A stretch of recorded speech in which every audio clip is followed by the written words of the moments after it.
ایسے ہی ہے نا، ہر جماعت ایسے کرتی ہے؟ نہیں، ہم ولی اس کو مانتے ہیں جو یہ علامات قرآن والی جس میں ہے، وہ رحمت اللہ علیہ ہے، اس کی قبر پہ بھی چلے جائیں گے تو آپ کو فیض مل جائے گا۔ اب وہ نشانی پہلی فرمایا اللہ رب العزت نے کہ اصحاب کہف اللہ کے ولی تھے، تو پہلی ان کی تبلیغ کیا تھی، ان کی صدا کیا تھی، ان کی پکار کیا تھی؟ انہوں نے کیا کہا؟ ہؤلائی ہؤلائی، یوں اشارہ کیا اپنی قوم کی طرف۔ جب اپنی قوم کی طرف اشارہ کیا تو سارے ایک دوسرے کو کہنے لگے، یوں آئے نا سارے، جب ایک جگہ کھڑے ہو گئے، ایک ادھر سے آیا، ایک ادھر سے آیا، ایک ادھر سے آیا، کسی کو نہیں پتا تھا کہ ہم آپس میں مل لیں گے، سارے بھاگے تھے شرک سے، کفر سے، ظلم سے۔ اب وہ سارے جا کے ایک پہاڑ کے پاس جمع ہو گئے۔ جیسے یہ لوگ دیکھیں، مقصود ایک ہونا چاہیے، سوچ ایک ہونی چاہیے۔ جماعت اس کو کہتے ہیں جس کی نیت سوچ ایک ہو۔ اب میں نے نماز پڑھائی، آپ سب نے نماز پیچھے پڑھی، اسے جماعت کیوں کہتے ہیں؟ کہ میری نیت بھی مغرب تھی، آپ کی نیت بھی نماز، اور اگر آپ عشاء کی نیت کر کے میرے پیچھے کھڑے ہو جاتے آپ کی نماز ہوتی؟ آپ نے ساری نیت، میری نیت سیم ہے۔ تبلیغ والے کیوں کامیاب ہیں اس وقت دنیا میں سب سے زیادہ؟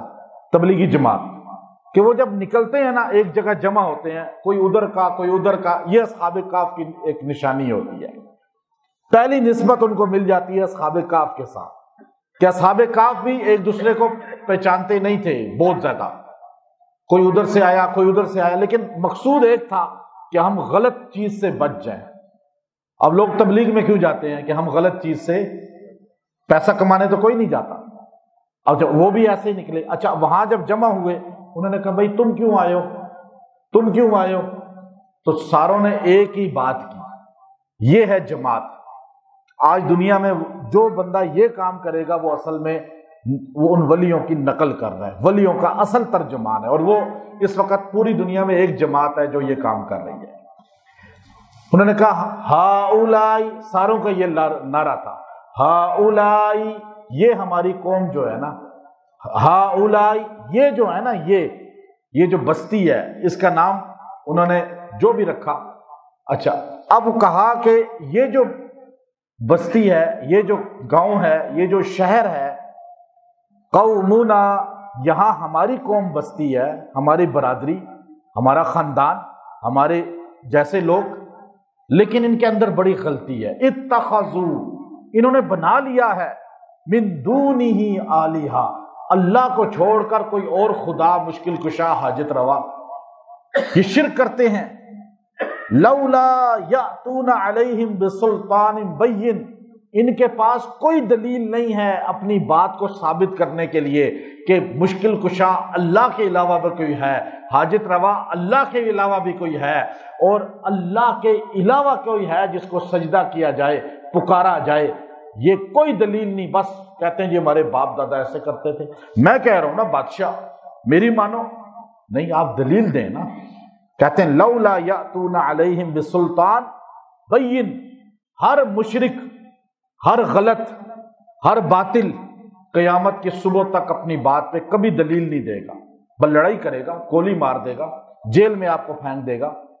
تو یہی کام اس وقت ہوا۔ تو انہوں نے کہا دیکھو یہ شرک کرتے ہیں، سارے کفر کرتے ہیں، ہم اس لیے اس قوم سے بیزار ہیں کہ یہ ہمیں سمجھاتے بھی نہیں ہیں، کہ ہم پوچھتے ہیں بتاؤ تم کہتے ہو سجدہ اس کو کرو اللہ کو چھوڑ کر، تو ہم کیوں کریں؟ کوئی وجہ تو ہو، کوئی اس کی ہمیں کرامت، کوئی بزرگی بتاؤ۔ نہیں، دلیل کوئی نہیں، بس ہم کہہ رہے ہیں نا، ایسے تو نہیں ہوتا بھائی۔ یہ آپ لوگوں کے لیے ایک میسیج ہے، جو آپ نمازی ہیں نا، جو جمعہ پڑھتے ہیں جا کے مولانا صاحب، پیر صاحب کے پیچھے کسی بھی جگہ، تو آپ ان سے پوچھا کریں نا بھائی آپ جو باتیں کر رہے ہیں کوئی دلیل ہے؟ ہمیں کوئی ریفرنس دیں، کتاب کا حوالہ دیں، قرآن کی آیت بتائیں، حدیث بتائیں۔ یہ تو نہیں کہ بس انہوں نے کہہ دیا تو آپ نے سن لیا تو بس۔ اسی لیے تو اکثریت طبقہ ہمارا گمراہ ہو رہا ہے کہ نیٹ پہ سن لیا جی، یوٹیوب پہ سن لیا، حضرت نے کہہ دیا، نہیں دلیل۔ لولا یاتون علیہم بسلطان بین، آگے کیا کہا؟ فمن اظلم ممن افترى علی اللہ کذبا، اس سے بڑا ظالم کون ہوگا جو اللہ پہ جھوٹ بولے کہ اللہ کے ساتھ کوئی شریک ہے، کوئی مشیر ہے۔ پھر اب جب یہ بات کی نا انہوں نے، تو ایک اللہ نے کہا، یا یہ نہیں کہا کہ بندے نے کہا یا اللہ نے کہا، لیکن انداز ایسا ہے کہ پتہ چل رہا ہے اللہ نے کہا۔ وَإِذِ اعْتَزَلْ، جب تبلیغ تم نے کر لی ہے، نعرہ توحید بلند کر دیا ہے، وَإِذِ اعْتَزَلْتُمُوهُمْ، اب تم ان سے الگ ہو چکے ہو، یعنی اعتزل، معتزلی وہ فرقہ تھا جو اہل سنت سے نکل گیا تھا، ان کو اس لیے معتزلی کہا جاتا تھا۔ تو اعتزل، آپ نکل گئے ہیں نا جب ان سے، یعنی آپ شرک نہیں کرنے والے، اے اصحاب کہف، اے میرے بندوں، میرے ولیوں گویا کے۔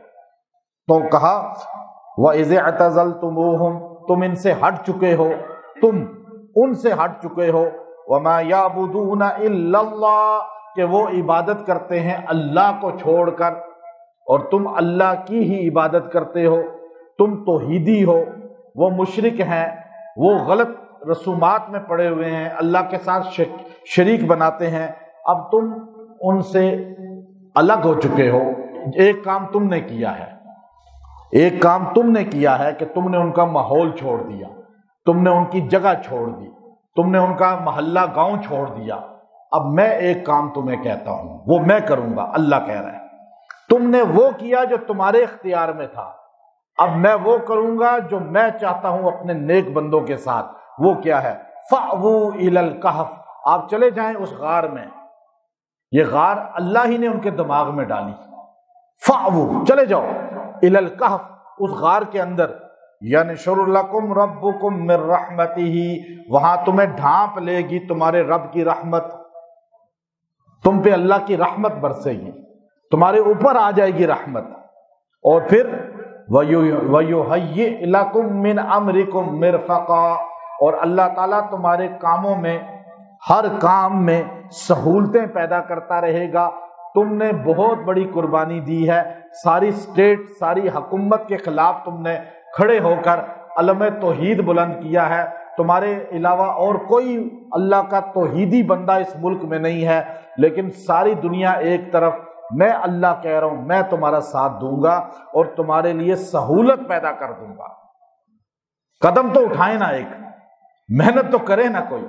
ایک بندہ بستر پہ ہی لیٹا رہے اور کہے جی بس، تو ایسے تو نہیں ہوتا۔ میں ایک بندے کو جانتا ہوں، میں حج پہ تھا، بہت پرانی بات ہے، میرے والد صاحب بھی تھے حج پہ، تو اس وجہ سے مجھے پاکستان ہاؤس کے اس حج والے جان لوگ ٹھہرے ہوئے تھے، اس کمرے میں میرے والد صاحب تھے، تو میں ان کے لیے آتا تھا وہاں پر۔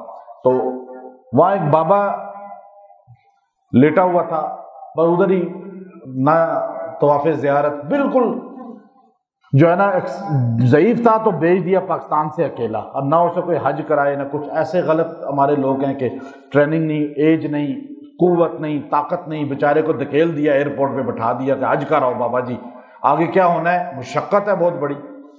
اب وہ بیچارہ وہیں لیٹے لیٹے، نہ طواف زیارت کیا اس نے، نہ میرا خیال عرفات میں گیا، اسی کمرے میں لیٹا، نہ پھر وہ کہے مجھے پاکستان بھیج دو، بس میں تھک گیا ہوں، مدینے نہیں، مدینے کی ہمت نہیں ہے، مدینے بھی نہیں گیا، پاکستان کے لیے اسے ٹکٹ کرا دیا، لیکن لیٹے ہوئے نعرے لگا رہا۔ میں ساتھ بیٹھا ہوا سن رہا تھا، کہتا تھا مدنی، بس مدنی۔ اور میں نے کہا ادھر لیٹ کے ہی مدنی مدنی مت کرو نا، اٹھ کے ویل چیئر پہ چلے جاؤ۔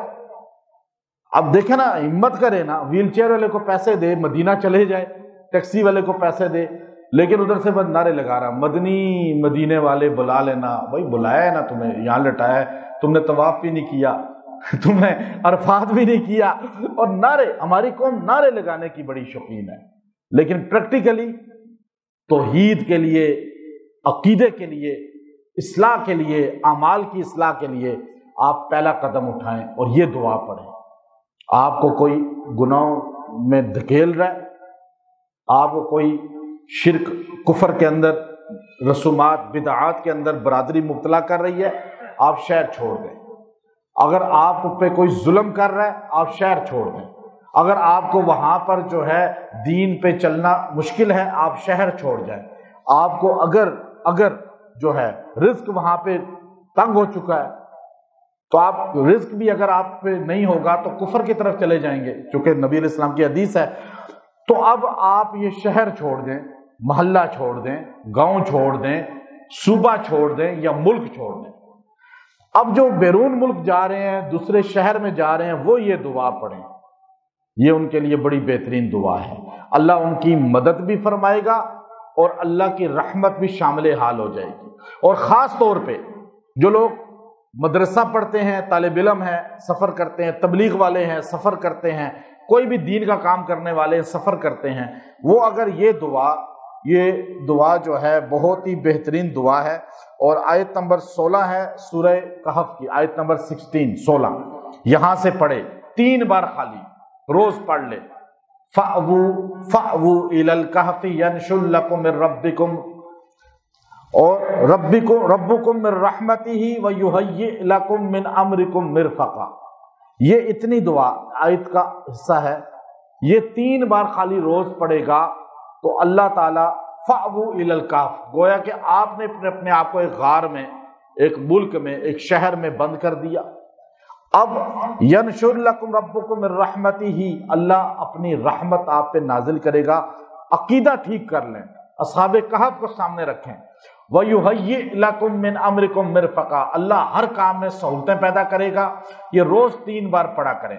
اگر کوئی بہت تنگ کرے، پریشانیاں پیدا کرے، اور اگر آپ پہ ہر کام میں تنگی بندش آ رہی ہو، رکاوٹیں آ رہی ہوں، تو اتنی ہی آپ روزانہ 70 بار پڑھیں، 11 دن دعا کریں، اللہ تعالیٰ ہر کام میں سہولت پیدا کر دے گا۔